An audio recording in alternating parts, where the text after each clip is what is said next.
Hello and welcome to Politics at Jack and Sam's Daily, the espresso shot of a podcast that gives you everything you need to know about the day on the campaign trail. My name is Sam Coates of Sky News, and with me is Jack Blanchard of Politico, and there are 16 days to go until polling day, meaning it's day 27 of the campaign. Sam, I'm sitting here smugly in my own home again, reading the papers and thinking about the day ahead in the election. And I can see you are very much not in your own home again. Thoughts and prayers to you. Where are you today? Are you still in Wales somewhere? That's right, more beige wallpaper. It must be a hotel. As we were checking into the Marriott Hotel in Cardiff city centre last night, we were told that these were the last 3 hotel rooms in the entire city. No, they haven't all turned up in Cardiff. After Nigel Farage's Reform UK launch, it is Taylor Swift who is performing here this evening. So as one megastar leaves the Principality, another one arrives. I can't believe you're describing yourself as a megastar, Sam. I hope she's staying in the same hotel as you. I'm sure Sky have put you up in somewhere equally salubrious. Do say hello to Tay from me. 3 big things coming up on the campaign trail today. The Tories, Sam, are doubling down, maybe trebling down on their Labour attack lines. We now have the Prime Minister himself coming out warning about blank cheques to Keir Starmer in a big interview with the Mail. The Labour Party are trying desperately to talk about their plans for the High Street, but I fear no one is listening because they're still being swamped with questions about Brexit and tax and that 2-child limit on benefits. And Nigel Farage is out and about yet again. He's doing lots of telly today, and then he'll be at a big event in Clacton tonight where he is hoping to become an MP. So we'll be talking about all those 3 things over the next quarter of an hour. Let's start with the Tories, Sam. By the way, Nigel Farage is in Clacton tonight because he has a helicopter and I don't. That's why I'm still hearing that. Oh man, where's the Skycopter? Can't they rattle it out for your personal use? I feel like you deserve it, Sam. You've been on the road for weeks now. Come on, only 2 weeks to go. Come on, fortitude. So yes, the Tories, for the next 2 and a bit weeks, it's pretty clear what we're going to be hearing from them now, Sam. The final bits of the message of the campaign appears to be set. It is attack, attack, attack. There was nothing coming out of CCHQ on Tory policy last night. All they want to talk about is Labour and scaremongering about the potential that a big Labour government with a big Labour majority would do. We are in Project Fear territory now, and it feels like that's where we're going to be for the last 2 weeks of this campaign.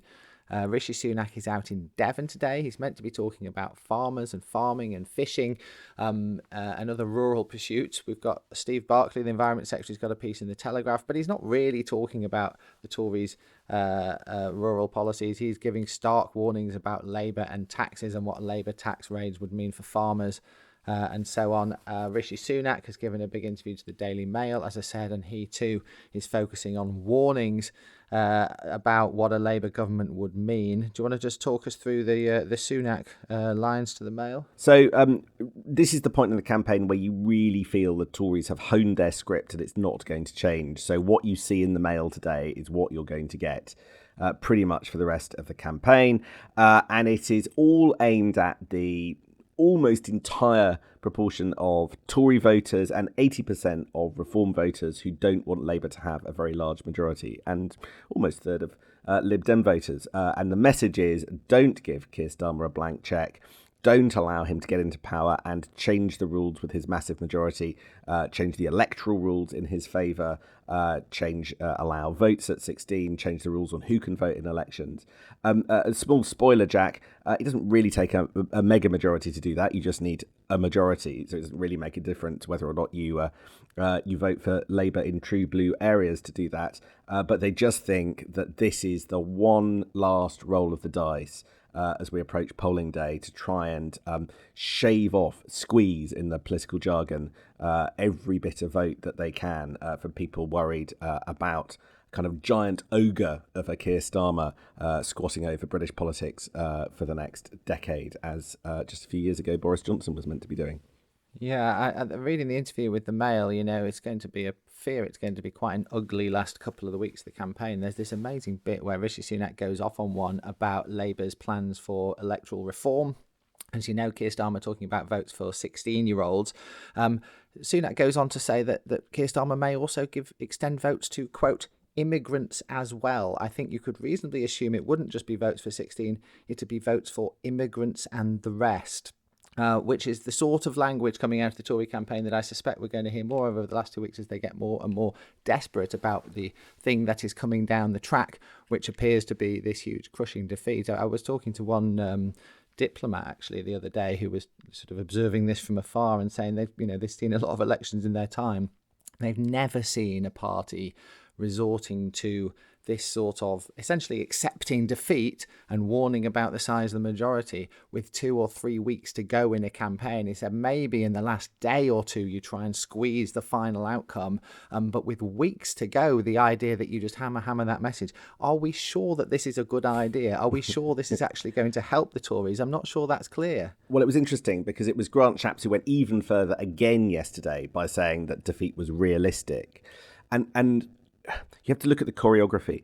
Rishi Sunak did one of those broadcast pool interviews yesterday where he sort of refused to go that far, and he didn't lead into it. But then he does in the Mail today. But you can see he's really reluctant. He sort of stresses that the only poll that matters is the one on July the 4th. It's like the campaign team want to hammer home this message, we're losing, but then the guy at the middle is just a little bit, perhaps understandably, squeamish. I was very struck by some comments by one of the people that was worked alongside Rishi Sunak a few years ago, ex-Vote Leaver, Downing Street Director of Communications, one time for Boris Johnson, Lee Kane, who said on social media about this tactic of saying we're the losers. He said, look, as a political strategy, it's just a high-risk move. Telling your voters that you're on the losing team usually depresses turnout on your own side, which I can see there's a point to it. He said that during the Brexit referendum, the Vote Leave camp, which, of course, Rishi Sunak was part of underneath Boris Johnson, the Vote Leave camp actually pushed what he says was true message that Remain voters were less likely to turn out because they knew it would depress the vote. So if you make people feel like they're on the losing side, then they get a bit squeamish. Another facet of this is that after polling day, more people think that they voted for the winning party than they did. People like to be on the winning side. So if Rishi Sunak is going, hey guys, I'm a loser, it's not always clear that that's going to work. But the counter argument to that is the polling says 80% of Reform voters fear a big majority. And what else have they got? You mentioned Boris Johnson. His name appears back where it belongs, Sam, on the front page of the Daily Telegraph again today. Telegraph saying that Boris Johnson is now starting to play a sort of a role in the Tory campaign, albeit rather a cautious, or should we say carefully chosen one. There had been a world a few months ago where we were sort of imagining Boris out on the doorstep campaigning in the Red Wall, trying to bring back some of those voters who the Tories have lost since 2019. It's looking pretty clear we're not going to see that now, not least because the Red Wall seems to have been largely written off by the Tories, and they're desperately trying to save some of the far bigger majority seats that they've got, but also because Boris Johnson doesn't seem very interested in being that closely associated with his campaign. We've seen him do these social media clips for certain select Tory candidates, basically the ones he likes and the ones that have been sticking up for him in the past. And now the Telegraph says he's going to be writing letters as well, or something like that, or putting his name to letters that are going out in the mail to try and convince people to vote Tory. What do you think he's up to here, Boris Johnson? Is he desperate to help his old pal Rishi, or is something else going on? Look, I think this is all, as so much of Tory politics, about after. Look, by the way, I don't think Boris Johnson was ever really going to play a big role. I was looking into this just before the snap surprise election was called, and I was told then Boris will go on holiday for most of the campaign, whenever it is. Don't expect him to do a huge amount. There might be 1 or 2 events in person, but even that's not nailed down. So I have to say the campaign for me, for as far as Boris Johnson's concerned, is proceeding pretty much as I would have expected. I think what you should look out for is this: Boris Johnson being presented as somebody who is the saviour of the Tory party. And I think there was once upon a time a world in which he would be saviour of the Tory party by reuniting the right in a world post-election that possibly involved Nigel Farage. And kind of as I was saying yesterday, now I think there's a world where he is the saviour of the Tory party, helping them fight against Reform and Nigel Farage. I think there's been a very interesting pivot because of the way that Nigel Farage has handled this campaign and has adopted a different position, but with the same vigour and with the same goal that he wants to keep the option open of coming back after the election, maybe in a by-election or something like that. So it depends on the optics. Can he glide back in a narrative that he has re-entered the party at its lowest ebb to pull up their socks and bring them back from the brink? Watch the framing of any story about Boris Johnson, and if it accords with that, I suspect it means there's a twinkle in his eye and he's looking at the first or second or third or fourth by-election that you might be able to get back in on if the numbers allow. Yeah, Boris Johnson obviously not standing in this election, so he wouldn't be an MP straight afterwards, but maybe he could stand in the immediate by-election in, Richmond in Yorkshire. That's a nice safe Tory seat. Maybe he could swoop in up there. He's probably the one person more popular than Nigel Farage among the Tory grassroots, so it's not completely impossible. Just to draw your attention, Sam, we've done some work at Politico today on what the Tory party might look like after this election. If we were looking at your last Sky YouGov MRP poll on the seats that are predicted to be left behind, still Tory, after what we expect to be a crushing election defeat, and looking at the MPs who would be left and how they voted in the 2022 leadership campaign, which seems like as good a measure as we've got as to what sort of side of the Tory party they're on. And what's really interesting is if the Tories were left with a sort of rump of 140 seats, of the MPs we know about, they are split right down the middle between ones who voted for Liz Truss and ones who voted for Rishi Sunak. And if you take that as your measure for, the more right-wing, sort of slightly more radical end of the Tories and the more sort of centrist, moderate end of the Tories, they will remain split right down the middle. And that means there is going to be the most almighty civil war within the Tory party after this election if those sorts of numbers are played out. It is not going to be a clear win for one side or the other in terms of numbers. And so the story that you and I are going to spend a lot of the rest of the summer and the autumn talking about is likely to be the Tories at absolute loggerheads over the future of their party. Fascinating stuff. Do the next parliamentary party choose power, ideology, or just lick their wounds in a corner? I don't know. Anyway, there won't be, in almost certain any landscape, the next government. So we probably ought to talk about Labour. What's going on there? Labour is supposed to be having their economy week this week. I don't know if you've noticed that. Today, Keir Starmer is meant to be talking about, he is talking about high streets. He's doing an event in the southeast. Rachel Reeves is talking about pubs and her plan to save her local. And there's a sort of picture somewhere of her with a pint in her hand talking about rescuing pubs which are under threat.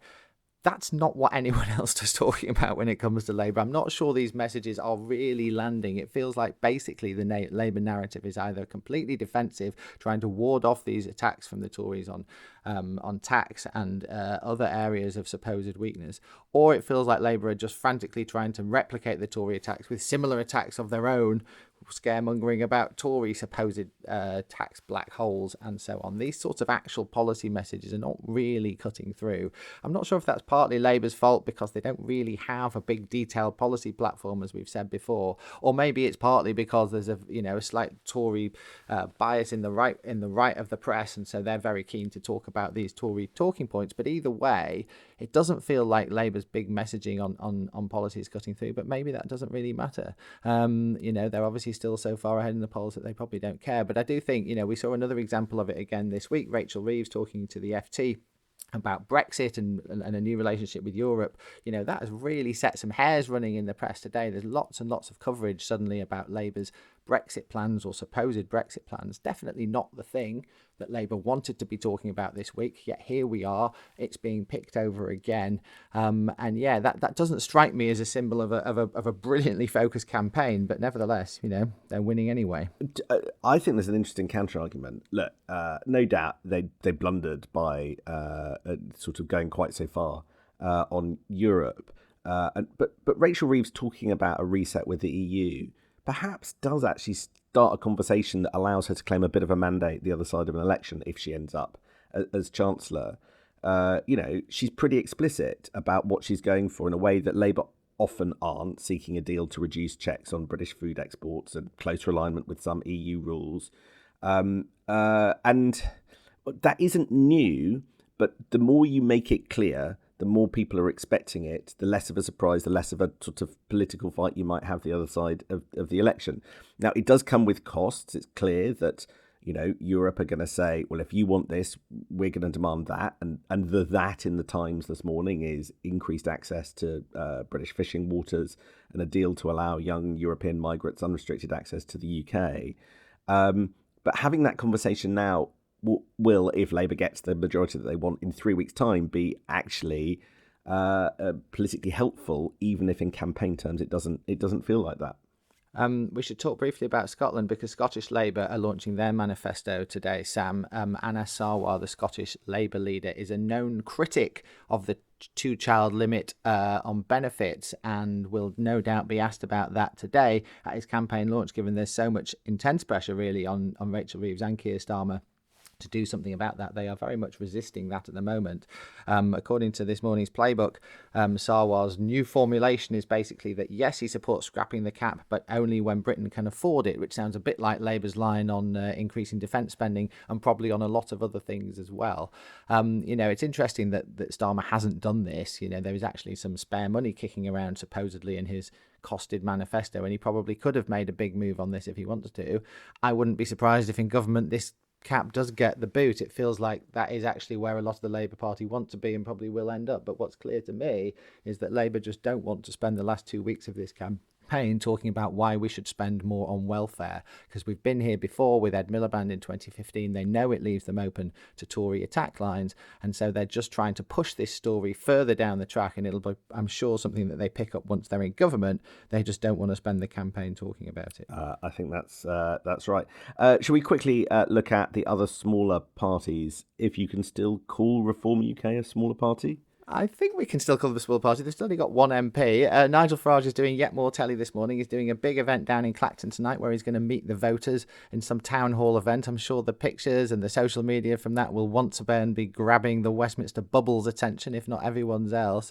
He launched his manifesto, sorry, not a manifesto, whatever it was called, thing in yesterday. And I know you were there, Sam. It's interesting to look at the reaction in the right-wing press today. The Telegraph lapping it up, frankly, giving a serious assessment for its readers about how they'd fare under a Nigel Farage government, whether they'd be richer or poorer. The Mail absolutely, how can I put this, pouring cold water all over it, talking about crackpot schemes and how the numbers don't add up, two papers taking very different approaches to it. What did you make of it yesterday, Sam? Did you have fun with Nigel? Yes, Nigel Farage and Reform took us to one of the toughest corners of South Wales. And I think they would say it, crumbling community centre on the Gurnos estate. It's the antithesis of just about any other manifesto launch I've been to. A lot of the coverage picks over, are the promises in the document produced by Reform realistic? But even Nigel Farage opened the event yesterday saying, we're not going to win ... by implication, these are only kind of rough outlines. I'm not sure staring too hard and working out that the numbers don't add up, as the Institute for Fiscal Studies says, is of great deal of value. For me, there was one thing about yesterday, which is you've got to fast forward 3 weeks, the other side of the election. Maybe he's an MP, maybe Reform have half a dozen MPs, but maybe he's the only MP. At that point, if he wants to be a big thing in politics, does he stay with Reform, as he claims he is at the moment, or could he switch to the Tories? And that was the subject of a relatively testy interview I did with him that descended into him calling my questions moronic. But I asked him more than half a dozen times to rule out joining the Conservatives after the election, and he just wouldn't do it. Now, he's the leader of a different political party, 2 and a bit weeks before a general election, and he would not rule out. You could see it from space. He tried to sidestep the question. He said it wasn't a question. He said that Sky News viewers wouldn't be interested in the question. He did the whole shebang. But so make of that what you will. We will continue to watch him, like Boris Johnson, and their impact on Tory politics the other side of July the 4th. Very, very briefly, Sam, the other things that we should definitely be watching, I've said this about a billion times now, is the Liberal Democrat surge. We've talked about how it's important to see where party leaders are going to get a sense of how the campaign is actually going. Well, it is very striking to me that Ed Davey, the Lib Dem leader, and Rishi Sunak, the Prime Minister, are both suddenly in the southwest today, Sam. The southwest was supposed to be written off by the Lib Dems. That is Tory heartland stuff now. This was not where the Lib Dems were supposed to be coming back. Suddenly, both leaders are campaigning there. Now, that tells me that there is a genuine chance that the Tories must believe this too, or else why is Rishi Sunak wasting his time in Devon today, that the Lib Dems could actually be coming back in the southwest as well as in the southeast. And if that was true, then some of those MRP numbers that we've seen about a Lib Dem comeback, about multiple double figures, dozens of MPs, might actually be being borne out by what the parties are seeing in their own data. And if that's the case, then the next parliament suddenly looks very, very different from how any of us were expecting it a few weeks ago. So keep your eye on the Lib Dems in the southwest. Keep looking at what's going on in Devon and Cornwall. You'll remember from 2015, Sam, David Cameron suddenly campaigning down in the southwest right at the end and winning all those seats and winning a majority. Could be a place to watch over the last couple of weeks of this campaign. That's right. We probably ought to wrap it up. I've got no idea where I'm going next. It's one of those days where I could go down to the southwest, or I could head back home, or who knows. So let's see what the day throws up. But have fun, and we'll see you tomorrow. All right. Thoughts and prayers for Sam Coates' expenses bill. See you all tomorrow. Bye. Cheers.